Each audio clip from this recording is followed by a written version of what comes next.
नमस्कार, मैं हूं आपके साथ मयंक। आज 13 तारीख है और देखिए ईरान और अमेरिका के बीच डील को लेकर तमाम खबरें देखी होंगी आपने, तमाम चर्चाएं देखी होंगी।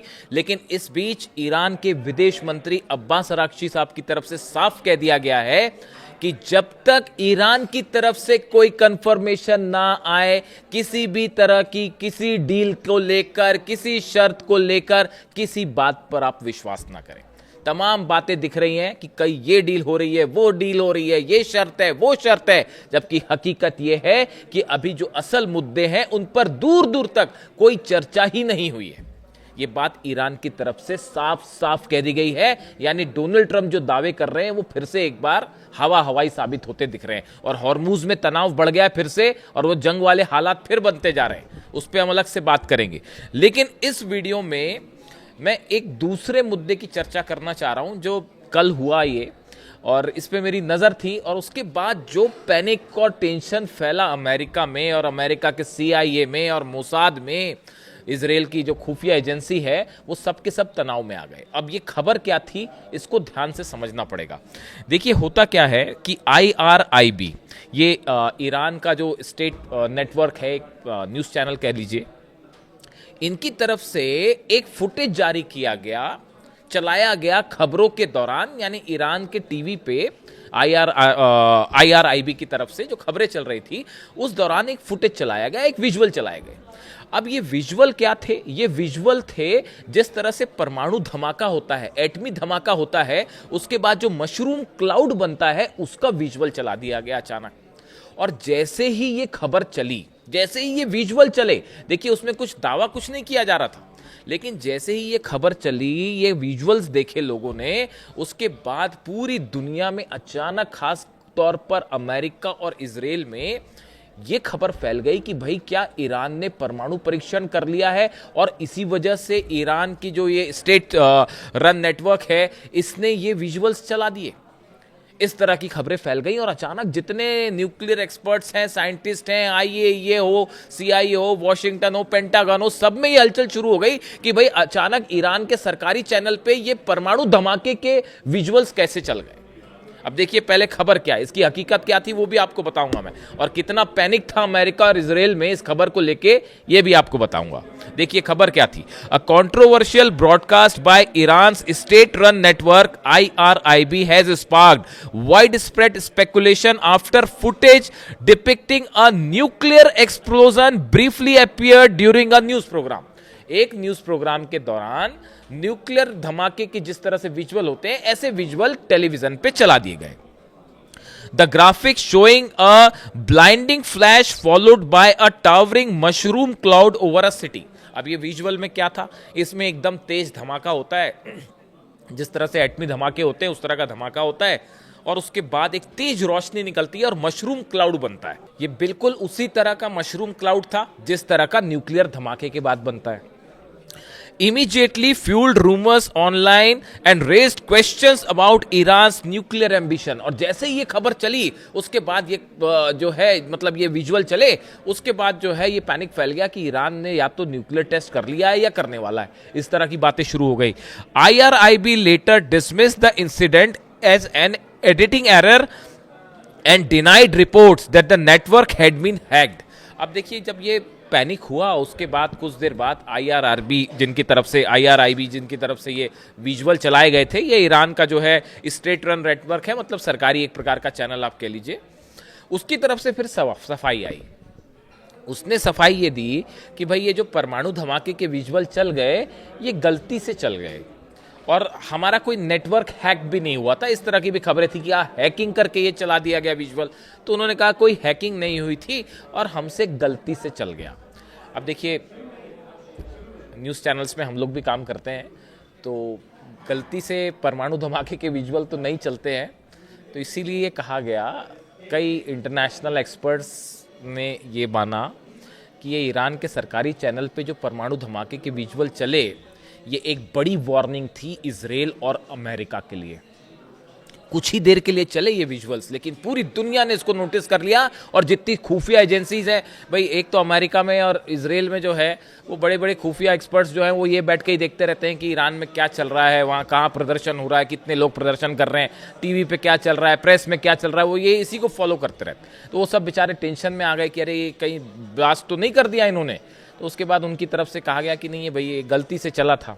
अब गलती से चले को कई लोग ये भी मान रहे हैं कि ये चेतावनी थी डोनाल्ड ट्रंप के लिए और नेतान्याहू के लिए कि ये जो हमले आप कर रहे हैं और हमारे न्यूक्लियर प्रोग्राम को जो दादागिरी करके रोकने की कोशिश है, अब वो कभी भी एक हथियार का रूप भी ले सकती है। ये दबे छुपे शब्दों में वार्निंग दी गई अमेरिका को और इजराइल को। इस तरह की राय कई एक्सपर्ट्स जो हैं उन्होंने रखी है। अब देखिए, ईरान के न्यूक्लियर प्रोग्राम को लेकर इसका जिक्र मैंने इसलिए किया क्योंकि ये पेंटागन में, वॉशिंगटन में और तेल अवीव में अच्छा खासा पैनिक था इसको लेकर, और बड़ी खबरें बनी इसको लेकर कि भाई ये क्या हुआ। अब देखिए, ईरान की जो डील है, जिस डील की इतनी चर्चा हो रही है अमेरिका और ईरान की, इसका जो कोर मुद्दा है वो कोर मुद्दा है यूरेनियम और न्यूक्लियर प्रोग्राम। ये दो मुद्दे ऐसे हैं जिनको लेकर अभी तक इस डील में दूर दूर तक कहीं कोई, भाई आप जब चर्चा करोगे तब तो सहमति बनेगी, अभी तो इस पे कोई चर्चा ही नहीं हुई है। अभी सिर्फ बात इतनी है कि क्या चर्चा की जाए आगे, यानी आप समझ रहे हैं ये बहुत ही इनिशियल। इसीलिए अब्बास अरागची ये कह रहे हैं कि जो खबरें मीडिया में चल रही हैं, इधर उधर दावे, ये दावे वो दावे, ये डील वो डील, किसी पर विश्वास करने की जरूरत नहीं है। यही बात मैं आपको बार बार कहता हूं। मैं तो बल्कि एक कदम और आगे बढ़ के कहता हूं कि जब तक ईरान की सेना ना कंफर्म करे, जब तक IRGC कंफर्म ना करे, अहमद वाहिदी साहब कंफर्म ना करें, तब तक आपको किसी बात को मानने की जरूरत नहीं है। अब देखिए, न्यूक्लियर प्रोग्राम को लेकर दो चार बातें समझने की जरूरत है। अभी ये बीच में जो ड्राफ्ट का खेल चल रहा है जो पिछले एक महीने से, इसकी एक दो शर्तें जो हैं किसी तरह से, मतलब मुझे एक्सेस मिला कि कुछ लोगों से जानकारी मिली कि इसकी क्या जो है वो चीजें हैं जो चल रही हैं। ये लीक भी हुई हैं कई जगह, डोनाल्ड ट्रंप इसको लेके हैरान परेशान भी हैं, ये लीक भी हो गई। अब इसमें जो है अमेरिका, डोनाल्ड ट्रंप ये चाहते हैं कि 20 साल के लिए यूरेनियम एनरिचमेंट ईरान जो है वो अपना रोक दे, और ईरान इस बात के लिए तैयार नहीं है। हालांकि इस तरह की खबरें आई कि 10 साल के लिए एनरिचमेंट रोकने की बात ईरान की तरफ से कही गई, ऐसी खबरें थी कुछ जगह से, ऐसे दावे थे, सच्चाई क्या है पता नहीं। लेकिन अमेरिका ये चाहता है कि 20 साल के लिए रोक दे। पहले अमेरिका क्या चाह रहा था कि यूरेनियम सौंप दिया जाए, ईरान ने कहा जी नहीं सौंपेंगे। फिर कहा कि उसको डिस्ट्रॉय कर देते हैं, ईरान ने कहा सवाल ही नहीं है। फिर यह हुआ कि अच्छा चलो कोई बात नहीं, तो फिर आप 20 साल के लिए एनरिचमेंट को रोक दीजिए। ये एक ड्राफ्ट का हिस्सा है जिसको लेकर ईरान तैयार नहीं है। तो ये पहला मुद्दा है जिसको लेकर जो जहां पेच फंसा हुआ है। दूसरी बात सुनिए, अमेरिका चाहता है कि नतांज, फोर्दो और इस्फहान में ये जो तीनों न्यूक्लियर ठिकाने हैं इनको पूरी तरह से बंद कर दिया जाए। ये मांग है अमेरिका की, और ईरान जो है वो इसके लिए कतई तैयार नहीं है। ईरान अपने न्यूक्लियर सेंटर्स क्यों बंद करेगा? हालांकि कुछ लोगों ने ऐसे दावे किए कि ईरान इन 3 में से 2 को बंद करने के लिए तैयार है, तीसरा नहीं बंद करेंगे, ऐसा कुछ लोगों का दावा था। कुछ एक्सपर्ट जो ईरान के बारे में, न्यूक्लियर मामले में जानकार हैं और जो ये शायद उनको कुछ जानकारी मिली होगी ड्राफ्ट की, ऐसी बात है, लेकिन मेरी जानकारी में ऐसा कुछ नहीं है। तो ईरान की तरफ से ये कहा गया कि हम जो है अपने न्यूक्लियर ठिकाने बंद नहीं करेंगे। अमेरिका अड़ा हुआ है कि तीनों बंद कर दीजिए। अब इसके अलावा देखिए, जो तीसरी बात है जिसको लेकर जबरदस्त कंफ्यूजन है, और मतलब ये कैसे होगा प्रैक्टिकल, इसीलिए मैं बार बार ये कहता हूं कि डील होना मुश्किल है साहब। डील होना कई जगह पेच फंसे हुए हैं। अब आप देखिए, ईरान कह रहा है, अमेरिका कह रहा है तीनों न्यूक्लियर पावर प्लांट बंद कर दीजिए, अपनी तीनों प्लांट्स जो हैं वो बंद कर दीजिए, नतांज, फोर्दो और इस्फहान।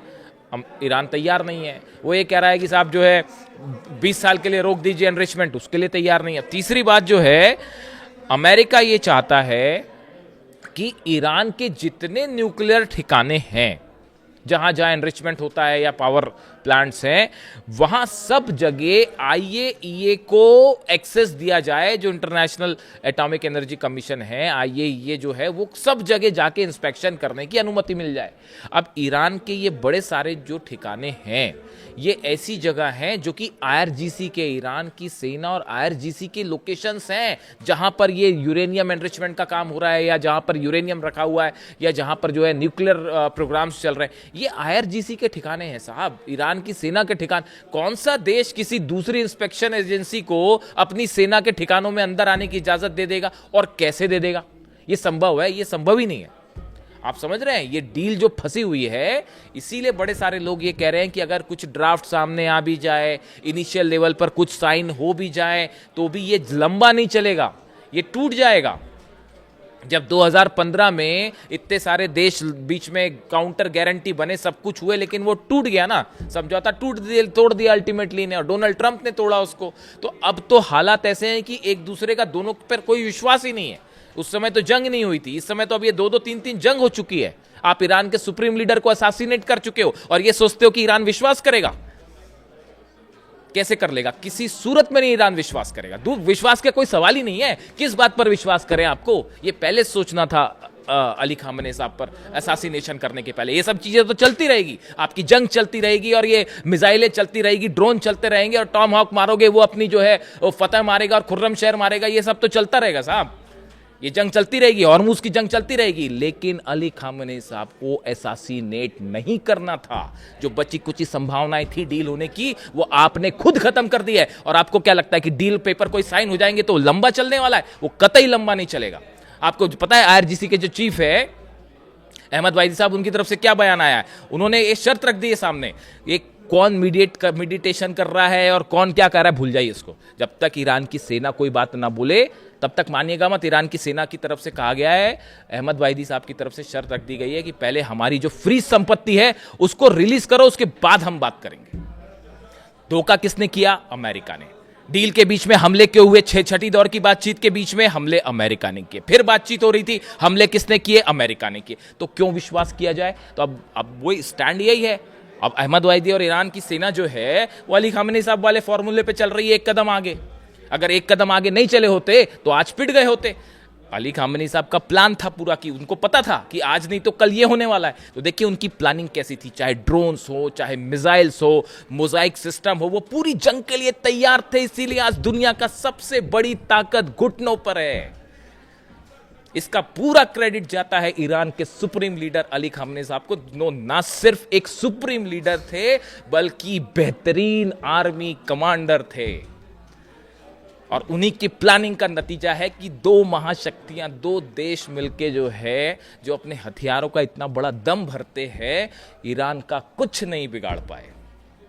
देखिए कल मैंने दावा किया था ना, वो F-35 और F-16 जो गिरे हैं कई सारे। देखिए जॉर्डन के बेस की वो तस्वीर आनी शुरू हो गई है, दिखाऊंगा मैं आपको अगले वीडियो में। वो हैंगर जहां पर मिसाइल मारी ईरान ने, मलबे का ढेर लगा हुआ है, उसमें कितने F-35 जले हैं और कितने F-16 जले हैं कोई हिसाब नहीं है साहब। सबसे पहले बताई थी ये बात मैंने आपको कि ये हो चुका है। इसको अमेरिका कभी स्वीकार नहीं करेगा। वो स्वीकार तभी होगा जब कोई संसद की कमेटी बैठेगी और 3 महीने बाद रिपोर्ट देगी। जैसे पहले कहा जा रहा था कि 2 प्लेन गिर गए, 3 प्लेन गिर गए, 4 प्लेन गिर गए। हम आपको बोल रहे थे कि साहब कम से कम 30 से ज्यादा प्लेन गिरे, और रिपोर्ट निकल के आई कि 42 मार दिए। अमेरिका के 42 प्लेन गिरा दिए ईरान ने। अब वैसे ही अभी देखना आप, ये कई F-35 और F-16 जेट के ऊपर मिसाइल गिरी, तबाह हो जाओ। जॉर्डन का वो बेस जो है जहां से ऑपरेट कर रहे थे, खत्म हो गया वो बेस, उस पर अब कुछ बचा ही नहीं। उसको बनाने में बहुत टाइम लग जाएगा। और वहां कितने F-35 F-16 जले कोई हिसाब नहीं है। पेट्रियट नहीं रोक पाया। पेट्रियट सिस्टम लगे तो उसको तोड़ते हुए गिरी मिसाइल वहां पे, खैबर मिसाइल्स। तो देखिए ऐसा है, हकीकत अब ये है कि ये न्यूक्लियर मुद्दे वाले मामले पे ये जो डील है ना, ये डील ऊपरी चीजों पे हो सकती। क्या 60 दिन का सीज फायर कर लेते हैं? वो वर्ल्ड कप चल रहा है फुटबॉल का, सबने कहा जी पूरा खत्म खेल हो जाएगा। अगर मान लो यूरोप पर मिसाइल मारने लगा ईरान, उसका नतीजा क्या होता? अब वो फुटबॉल खेलते कि जंग करते साहब आपसे? तो पूरा वर्ल्ड कप खराब हो जाता। आनंद फानन में जो है वो सीज फायर किया गया। अब क्या होगा डील की? बोले 60 दिन का सीज फायर कर लेते हैं। यूरेनियम ईरान दे नहीं रहा, न्यूक्लियर प्रोग्राम पर बात हो नहीं सकती। तो अल्टीमेटली नतीजा क्या होगा? घूम फिर के आप फिर अच्छा जंग में भी नहीं जीत पा रहे। असली समस्या तो ये भी है कि ईरान को हरा भी नहीं सकते आप।